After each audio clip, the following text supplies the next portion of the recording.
I'd like to talk about health and the Tosa Inu.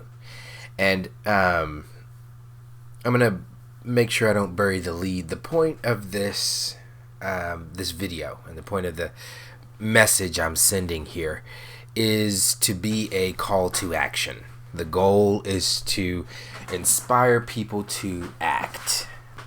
So, when talking about this breed, when thinking about this breed and like looking at our kennel and how what we do matters, I've been doing a lot of thinking on health and the Tosa, for our dogs in particular, and then also for the breed, like how the decisions we make are going to bear on the breed as a whole and what the decisions we make need to be. I've been able to discuss this with health-minded people, with geneticists or two, with a few different doctors of veterinary medicine, etc., and several breeders across Europe as well, actually. And while I've known since I first got into the breed that something needs to be done, we need to be doing something, I've never been quite sure what it was. And before we get to that, the conclusion that I feel like I've come to after 20-something years now, I'd like to start by putting things in a little bit of context. So what I'm going to start with is where things are, and I do feel like this is worth mention. I don't think that there's currently a such thing as a properly health tested Tosa in the US. And I'm going to say that again. I don't currently believe there is such a thing, or should I say rather, I don't believe there is currently a such thing as a properly health tested Tosa in the US. And what I mean by that is pretty straightforward. You might have somebody that pops up and says, hey, my dogs have their hip scores, and stuff like that. And they might even put it together on their breeding advertisement. And that's fine. But that is not a proper health test for this breed. And I want to be clear, I'm not trying to put people down. Especially people who have done their level best and they're, doing what they know, doing the best of what they know. I don't think the problem here is that people are sitting around with curly mustaches and pointy top hats or what may have you, trying to figure out how they can, game the system per se. But I do think that the testing standards are not where they need to be. And I'm going to have the OFA help us with that, and we're gonna try to dig in here and have a look and see exactly what I mean. So, this is the OFA website. I don't know if you guys have ever seen it before or ever gone to it before. I do think it is good to go and see it, and that's why instead of just recommending that you go and look at it, I am making this video with it in the background. So I don't think that's a breach of copyright or anything like that. I think they put the information out there publicly for it to be shown, but we're gonna try to be as respectful as possible. But anyway, first things first, one thing that I want to get out there is that I do believe that the OFA is a group of people who are doing the best that they can for dogs and for breeds. I feel like they, along with certain other health-minded organizations, are some of the best dog organizations out there. And I view them head and shoulders above any breed club, any kennel club, any of the groups out there. And it's not to say that, those kennel clubs or breed clubs or anything like that are bad, but it is to say that I just have a very high opinion and belief in what the work that these people are doing is.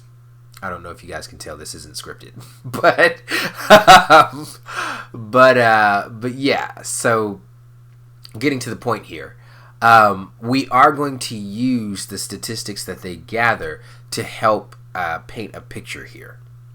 So here's what you can do when you go to the OFA. You can actually click on their chick program. For those of you that don't know, it's right here. Plain to see, the Canine Health Information Center is what the organization created, and they partner with parent clubs to research and maintain information on health issues in specific breeds.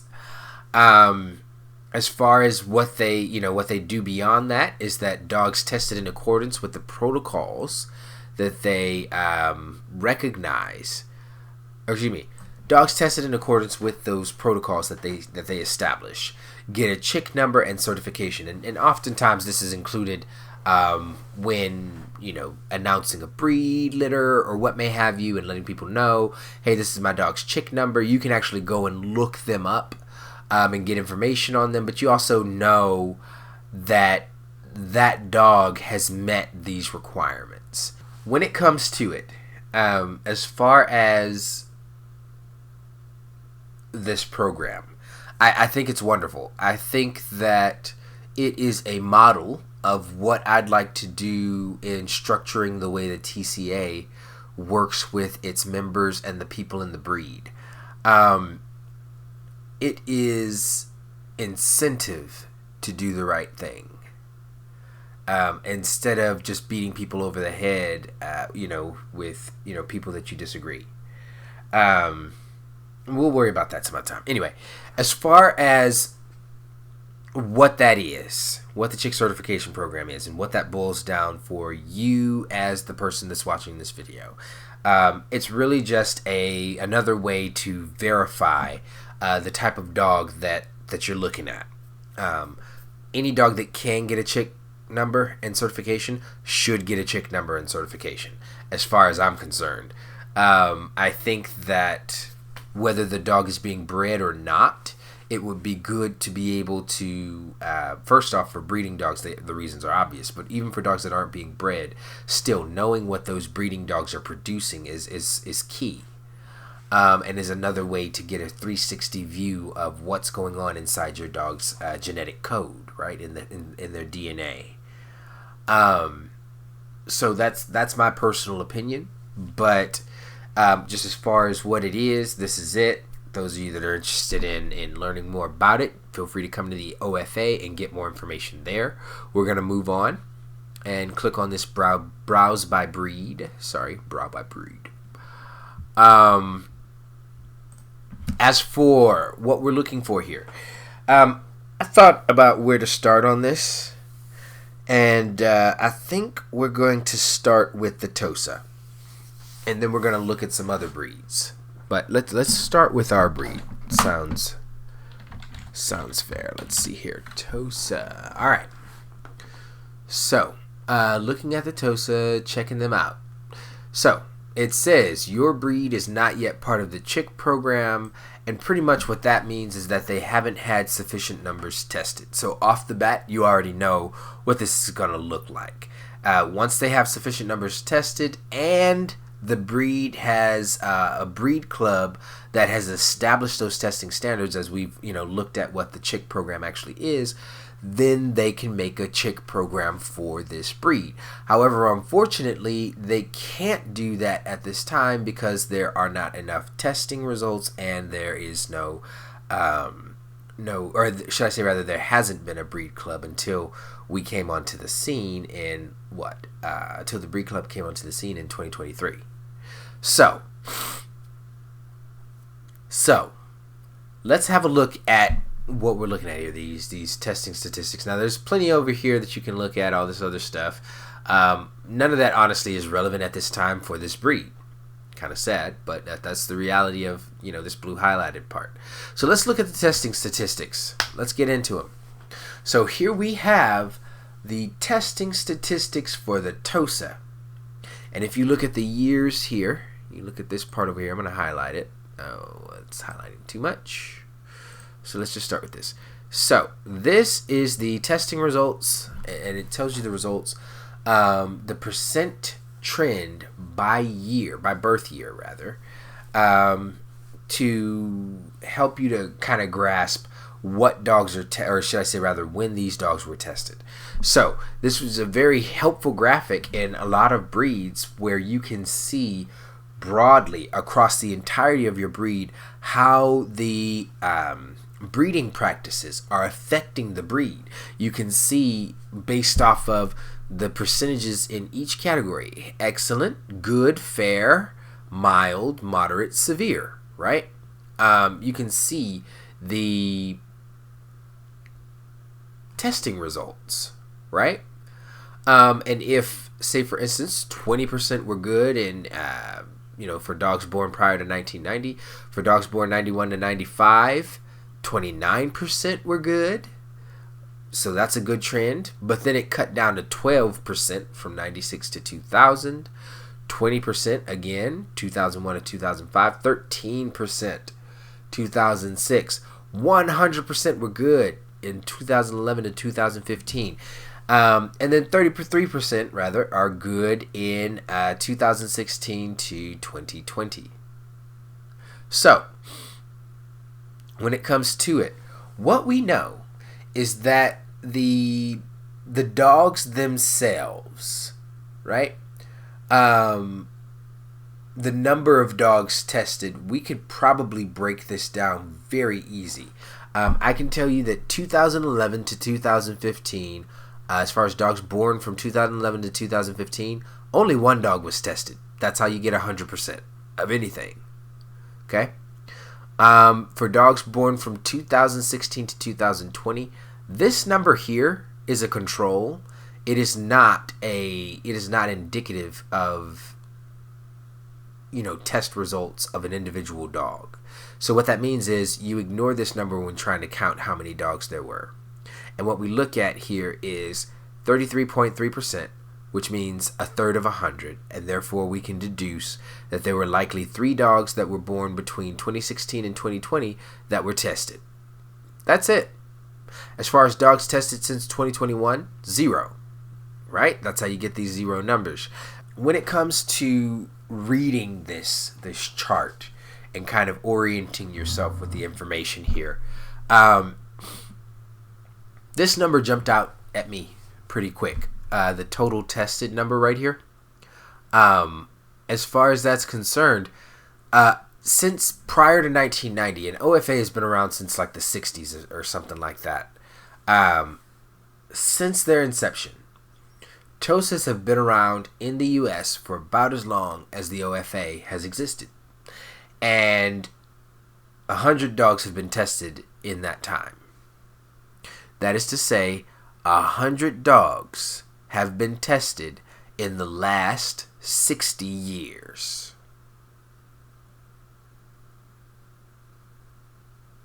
That's not 2 dogs tested per year. That's not equivalent to 2 dogs being tested per year. And those numbers are abysmal. So off the bat, it's already telling me that these numbers are pretty ridiculous, especially considering I know the 101st dog. I know what her results were. So when it comes to the test there, all we can really say is 100 dogs. And when we look at, if we're here in the U.S. and you're here in the U.S. and you're seeing somebody advertise puppies as being fully health tested and so on and so forth, well, we can look at the OFA here and we can see quite clearly something is up. And I'm not trying to say that the person is necessarily lying. They could have health tested their dogs. The OFA doesn't force you to post your results publicly. If you elect to, then they'll post them publicly right here for the breed. If you do not, then they won't post them at all. Nobody will know you actually ever tested your dogs. And the odd part about that is that if we look at these statistics here, with 101 dogs tested and 48 coming out as normal or clear, and then 51 coming in as some form of dysplastic, be it mild, moderate, or severe. So therefore 50%. That means 1 in 2 dogs on this list were dysplastic. That number is egregious. Absolutely egregious. And when it comes to it should be sending off fire alarms as far as breeders realizing this, coming together and working together. And right now, what are people doing? What are people, pushing for in this breed? Hip tests. And as we can see here, this is what we got. Hip tests. But I wonder, do we think that's enough? And if we do, should we think that's enough? Let's see. Let's look at some other breeds right quick. I want to look at the Labrador. Well, actually, let's look at the Boer Bull first. All right. So looking at the Boer Bull, let's click on their testing statistics. Now note, they are not yet part of the chick program. Their breed club has not yet worked with the OFA to create a chick program for them. So, and again, this is a breed that has been in the USA significantly less time than the Tosa. So it stands to reason. And also their popularity is just now reaching its stride, maybe since the 2010s. And the Tosa, by comparison, certainly had a big heyday in the 80s and 90s here in the US in the early 2000s. And for them to have not gotten past this hurdle, it says a whole lot more, right? So, when we look at the testing statistics for this breed, the Boer Bull, let's see what we find. Do you notice a difference? The breed didn't exist in the US prior to 1990, didn't exist in the US prior to 1995. First ones came over in 1996. Or should I say, rather, the first testing began in 1996, right? Right. So, when we look at this breed, what do we see? Well, we see testing for the hips, but we also see testing for the elbow. And notice the testing for the hips, 628 dogs in way less the time, in half the time. Less than half of the time, actually. 628 dogs. So, 6.2 times the number of dogs tested for their hips. If we're talking percentages of dysplastic dogs, we're talking 40% versus 58% that are normal or clear. That's headed in the right direction, at least. I still don't like the idea that 1 in 2 virtually dogs are dysplastic in any breed. But at least they're testing it, at least they're looking at it. And as far as trends over time, you'd want to see the excellent number go up, which it does. It goes from 0 to higher, right? You want to see the good number go up. It goes from 0 to 30, down to 26, up to 44, down to 33, up to 34. It's kind of all over the place. They had a really good time period in 2011 to 2015, but we want more, right? Or at least of the dogs that are tested, they had a better time period there. But we want more, and we want better results. Same thing here with fair. 15 to 12 to 19 to 16 to 15 to 16, right? These are numbers that you want to increase, though.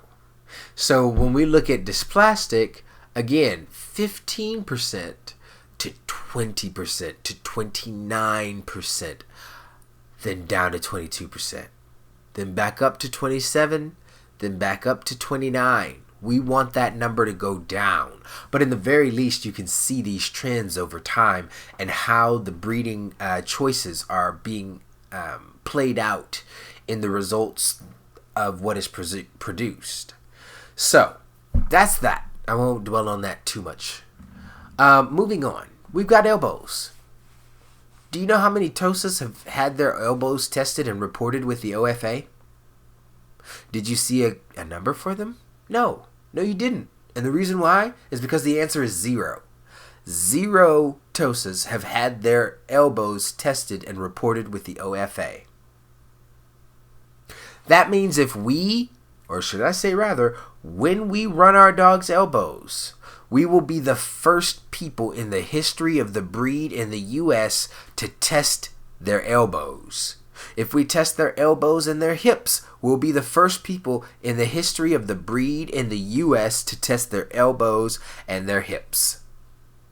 The entire history of the breed in the U.S. Do you hear me yet when I say that the current testing standards for this breed are abysmal? They're way insufficient and nothing like what they should be.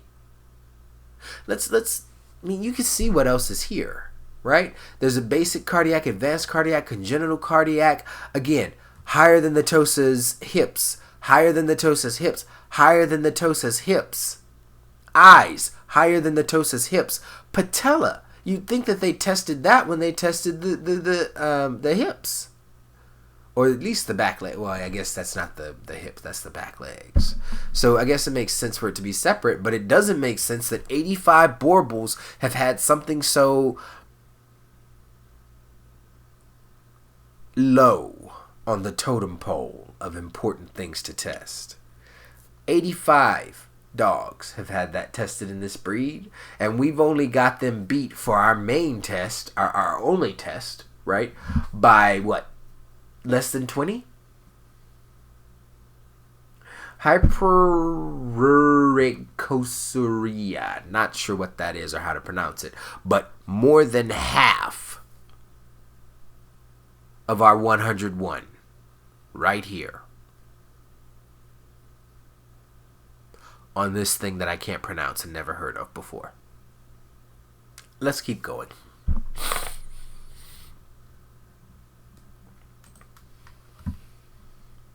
Let's look at the Labrador,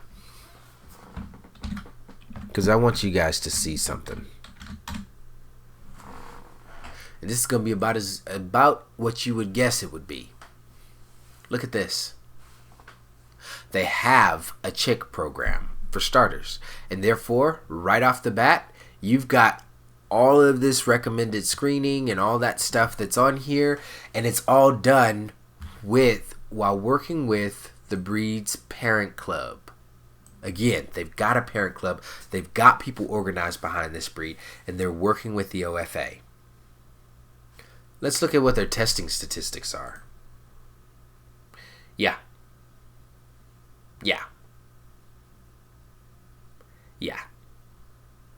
Look at that. This is crazy. 317,814. You could cut off the 317,000 and it would still be 8 times the number of dogs tested for hips in Tosas. 8 times. And this is a Labrador, mind you. I'm not saying that Labradors can't have hip problems. I'm not saying that medium-sized dogs like this can't have hip problems. But if they're getting their hips tested at this rate, we should be beating them. If not by number, surely, then by percentages. We should be 100% of all large breed dogs, especially the rare large breed dogs, should have their hips tested. But that's not where we're at. Less than 8 times, or excuse me, greater than 8 times what we've got, and that's just in the hundreds.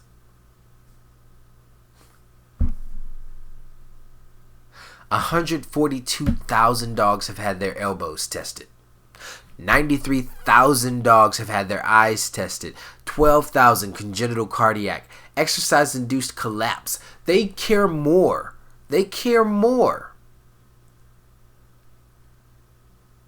88 times more about exercise-induced collapse in Labradors than the Tosa people care about their hips. Advanced cardiac, 8400.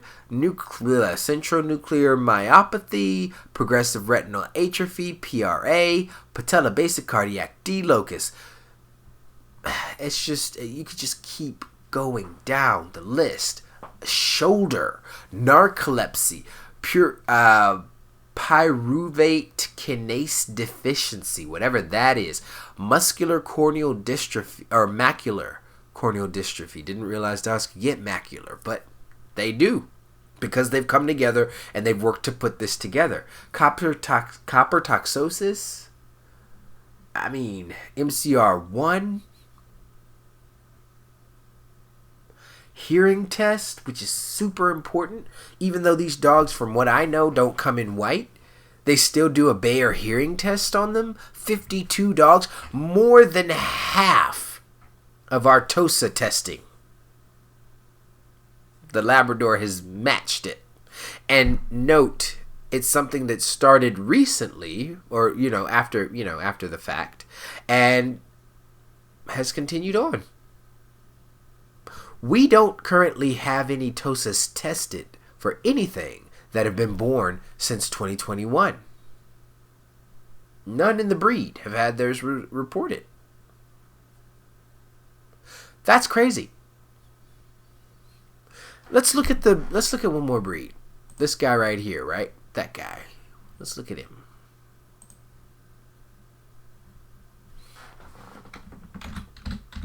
We could do this all day, but I'm gonna try to keep this short, and I'm going to this one because I want to show one thing. Okay. Now, of course, they have the chick program. We already know what that is, and you see their stats here and all these numbers. Look at this. 102. 102.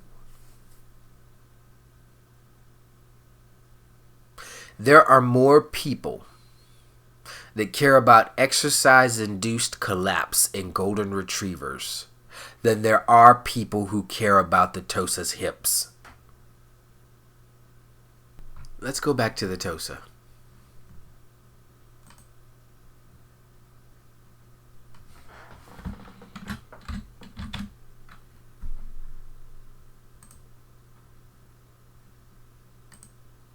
Now, this list, which used to seem like it had enough on it, does it still feel that way now? Of course not. We should be doing more. We should be doing so much more.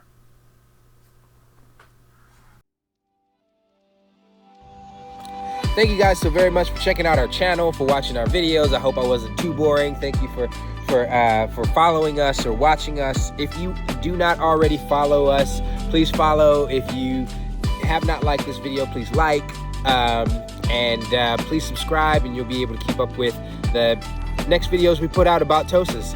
We love what we do here. There'll definitely be more videos, and you can learn a bit more about the breed, learn a bit more about us, and hopefully it'll be stuff that you'll find useful. One other thing I would say is that if you can, please share our information. I know a lot of people will say share, but for us it's actually more important. You may not know this, but the Tosa is what we might consider an endangered species here in the US and even in the West. I would say the place that the place that the Tosa is right now is not unlike the place where the pit bull was in the mid 50s throughout the 70s, in that they no longer are used for their original purpose here in the US. Thank God. They are not used for their original purpose. So that kind of leaves a vacuum. The breed's notoriety is going down in that vacuum, but what that opens the door for is for bad actors to get a hold of what remaining specimens there are and use them for, we'll say, nefarious purposes.